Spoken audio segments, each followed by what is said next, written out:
उसको diplomatic immunity हासिल है,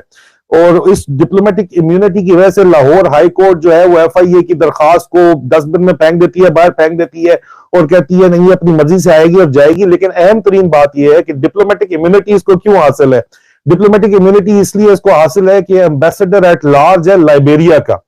अब लाइबेरिया से इस बंदे का क्या ताल्लुक है अचानक, और क्यों लोग ये कहते हैं कि मुबैना तौर पे ये नवाज शरीफ का फ्रंटमैन है, जिसने एस्टेब्लिशमेंट को वैक्सीन बेचने के बहाने जो है वो जाहिर बात है पैसे की चमक दिखा के उनको काबू भी कर लिया, सबूत भी उनके खिलाफ इकट्ठे कर लिए, और उन्हीं सबूत को इस्तेमाल करके फिर डिक्टेट किया एस्टेब्लिशमेंट के बॉसेस को। नवाज शरीफ साहब ने ये इल्जाम लगाया जाता है, इस इल्जाम की तहकीकात करना बहुत जरूरी है। मैं सवाल उठाता हूं कि इस इल्जाम की तहकीकात क्या की गई, और अगर अरशद शरीफ साहब मेरे इतलात के मुताबिक इसके ऊपर तहकीकात कर रहे थे लेकिन उनको रस्ते से ही हटा दिया गया। लाहौर हाईकोर्ट इसको लाइबेरिया का एम्बेसडर एट लार्ज होने की वजह से उमर फारूक जहूर को जो है वो इम्यूनिटी, डिप्लोमेटिक इम्यूनिटी कहती है, इसको हासिल है, और इसको जो है खुलेआम आने और जाने की इजाजत है। हालांकि पाकिस्तान से ये 2 दफा अपनी बच्चियां कोर्ट ऑर्डर्स के बावजूद अगवा करके दुबई लेके जा चुका है, और इसके खिलाफ यहां पे मुकदमात भी दर्ज है, लेकिन इसको कोई भी आज तक नहीं रोक सका। 2 दर्जन दफा तकरीबन ये बशीर मेमन साहब के ऊपर इल्जाम आता है कि उन्होंने इसको फैसिलिटेट 2 दर्जन दफा, 2 दर्जन कम अज कम दफा इसको पाकिस्तान में आने और जाने में फैसिलिटेट किया, और इसके खिलाफ जो इमरान खान हुकूमत ने मुकदमात बनाए उनको उनकी तहकीकात सही तरीके से नहीं की गई, जिसकी वजह से मैंने लिंक डिस्क्रिप्शन में शेयर कर दिया है कि उनकी भी इंक्वायरी की गई, लेकिन इमरान रजीम चेंज के बाद वो इंक्वायरी भी ठप हो गई। लाहौर हाईकोर्ट ने इसको लाइबेरिया का जो एम्बेसडर एट लार्ज होने की वजह से इम्यूनिटी है, इसलिए उसका एग्जिट कंट्रोल लिस्ट में उमर फारूक जहूर का नाम नहीं डाला। तो पानामा पेपर्स कहते हैं कि इमरान नवाज शरीफ साहब की लाइबेरिया के अंदर इन्वेस्टमेंट्स हैं। जी, डॉन न्यूज की स्टोरी है, don.com की लिंक डिस्क्रिप्शन के अंदर मौजूद है कि नवाज शरीफ साहब की पानामा पेपर्स ने रिवील किया कि लाइबेरिया के अंदर बहुत बड़ी जो इन्वेस्टमेंट्स है। अब ये सर्कमस्टेंशियल एविडेंस है कि उमर फारूक जहूर लाइबेरिया का एम्बेसडर एट लार्ज है, और नवाज शरीफ साहब की एम्बेसडर वहां पे जो है वो इन्वेस्टमेंट्स है। इसकी तहकीकात भी होना वो बहुत जरूरी है। इसको अगर आप बेसिकली ज्वाइन करें तो आपको बात समझ आ जाएगी कि बशीर मेमन जो है, जो नवाज शरीफ साहब का जो सपोर्ट ओपनली एक पॉलिटिकल स्टैंड लेते हैं बशीर मेमन, वो नवाज शरीफ साहब की पार्टी का लेते हैं। उसने उमर फारूक जहूर को फैसिलिटेट किया, इमरान खान ने इनके खिलाफ कार्रवाई की, उस कार्रवाई को भी नहीं चलने दिया गया। उसके बाद जो मरियम नवाज साहिबा हैं वो तशरीफ लाती हैं मेन स्ट्रीम मीडिया के ऊपर, और 2021 में जब ये वैक्सीन खरीदी गई पाकिस्तान के अंदर और प्राइवेट इसको इजाजत दे दी गई, और इन तमाम मामलात का जो इनको हैंडल करने के जो चीफ कन्वीनर थे वो मैंने आपको बताया है कि जनरल कमर जावेद बाजवा के समधी थे, जनरल मुज्जमान जो इस वक्त सेक्रेटरी डिफेंस हैं, और उसके अंदर इल्जाम जराए दावा करते हैं और इल्जाम लगाते हैं मुबैना तौर के ऊपर के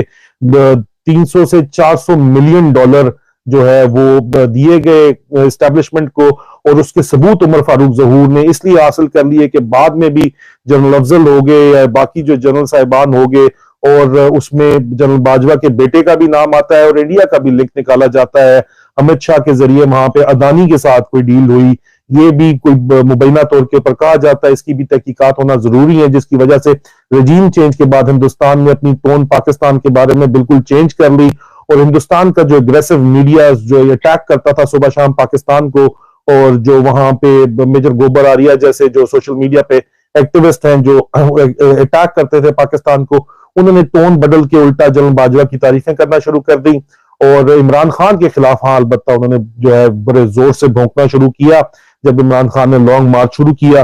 अब ये आसिफ, मैं इसके बारे में आपको मजीद ये भी बताऊंगा कि दरमियान में आपको नजर आता है कि जो ये जो प्रेस कॉन्फ्रेंस हुई DGISI और DGISPR की, ये अब जो सोर्सेज करीब तरीन है जनाब नवाज शरीफ से, उन लोगों का ये संदेला साहब ने ये दावा किया कि ये नवाज शरीफ साहब की शर्त थी, और उस शर्त की वजह से ही जनाब परवेज संदेला साहब ने 27 अक्टूबर 2022 को जो DGISI और DGISPR की प्रेस कॉन्फ्रेंस है उसके ऊपर वो ट्वीट करते हैं कि नवाज शरीफ की एक शर्त ये भी थी कि मीडिया पर आकर बताओ। आज नवाज शरीफ की इस शर्त पर भी अमल हो गया। मतलब बताया जा रहा है कि नवाज शरीफ साहब ने एस्टेब्लिशमेंट को इतने जोर से काबू किया हुआ है कि वो उनकी डिक्टेशन लेने के ऊपर मजबूर है। और मजबूरी की वजूहात क्या है, वो दावा ये किया जाता है कि मुबैना तौर पे नवाज शरीफ साहब ने जो उमर फारूक जहूर को फ्रंट पे रखा, और वो भी मुबैना तौर के ऊपर उनका फ्रंटमैन है, इस चीज की तहकीकात होना जरूरी है। लाइबेरिया वाला कनेक्शन, बशीर मेमन वाला कनेक्शन मैंने आपको बता दिया, पाकिस्तान इनका खुलेआम आना जाना मैंने आपको बता दिया। और 2021 के बाद से एस्टेब्लिशमेंट की सिरे से टोन ही चेंज होगी, वो क्यों टोन चेंज हुई वो भी मैंने आपको बता दी है। और नवाज शरीफ साहब के जो लोग हैं, करीबी लोग हैं, इस चीज के ऊपर क्या दावा कर रहे हैं वो भी मैंने आपको इंतहाई वाज़ेह तौर के ऊपर बता दिया। और तमाम के तमाम लिंक्स मैंने इस वीडियो की डिस्क्रिप्शन के अंदर डाल दिए हैं, जो आपको इन तहकीकात को करने में मदद देंगी कि जो मैंने आपके सामने बात रखी है, सर्कमस्टेंशियल एविडेंसेस जो मैंने एविडेंस रखे हैं वो लिंक में मौजूद हैं, उनको आप मजीद तहकीक करके आपको सब कुछ पता चल जाएगा और कि जो मैं बात कर रहा हूं उसका बैकग्राउंड क्या है। यहाँ पे एक बहुत बड़ा एक अलमिया ये है कि इस वक्त यूएई की एम्बेसी भी जो अपनी ट्वीट करती है, इमरान लालिका साहब ने वो ट्वीट की और वो डिलीट,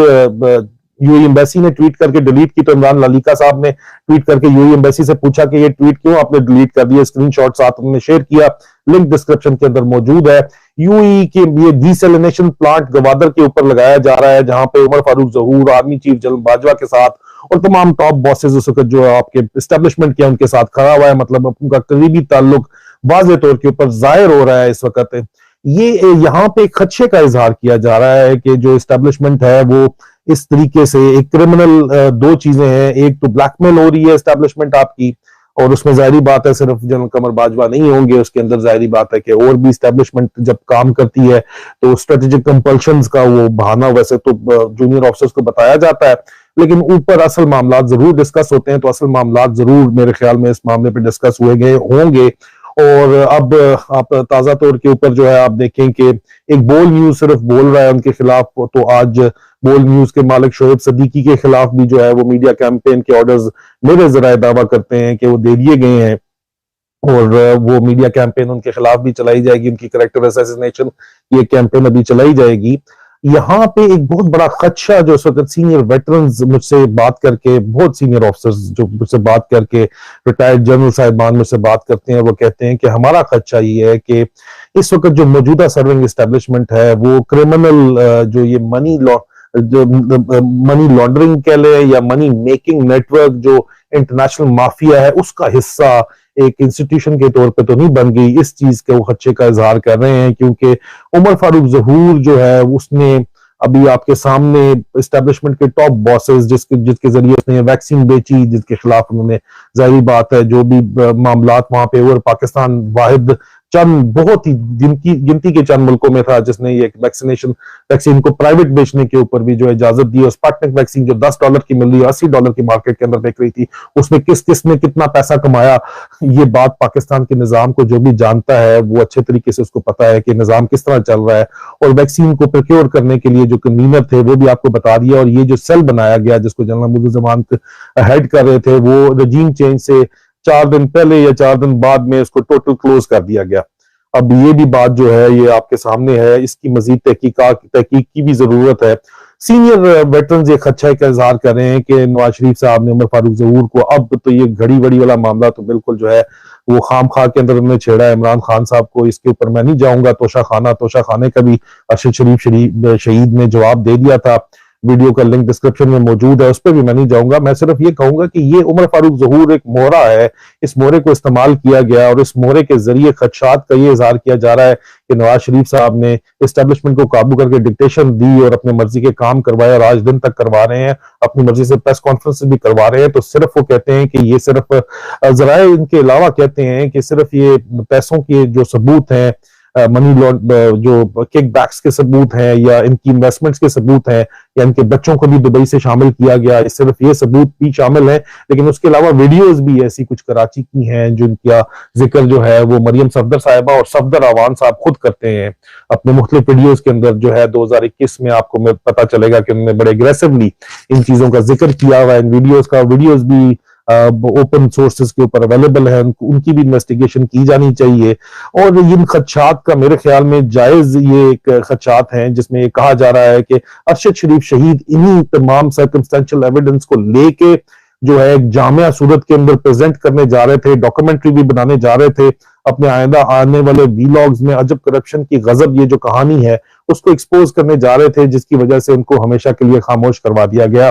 जिन चीजों के ऊपर वो काम कर रहे थे वो तमाम चीजें इस वीडियो के लिंक की डिस्क्रिप्शन में मौजूद हैं। आप लोगों में से जो भी इन्वेस्टिगेटिव जर्नलिस्ट हैं उनको दावत है कि इस चीज को इन्वेस्टिगेट करें, इन तमाम लिंक्स को ज्वाइन करें, तो आपको कहानी सामने आती जो है वो नजर आती शुरू आ जाएगी। उसके अलावा जो ये वैक्सीन प्राइवेट तौर के ऊपर जो कराची की कंपनीज हैं उनके जरिए एक्वायर की गई, मेरे ख्याल में उनकी भी इन्वेस्टिगेशन होना कि उसके अंदर कौन शामिल है। FAV ग्रुप है फैसल वावडा साहब का, उसका इसके साथ क्या ताल्लुक है। अली गोवर कंपनी जो है इनका इसके साथ क्या ताल्लुक है। AGB फार्मा का तो मेरे ख्याल में इंटरनेशनल कंपनी है, लेकिन उसका भी ताल्लुक जो है इन्वेस्टिगेट होना बहुत जरूरी है, क्योंकि यहाँ पे मसला ये है कि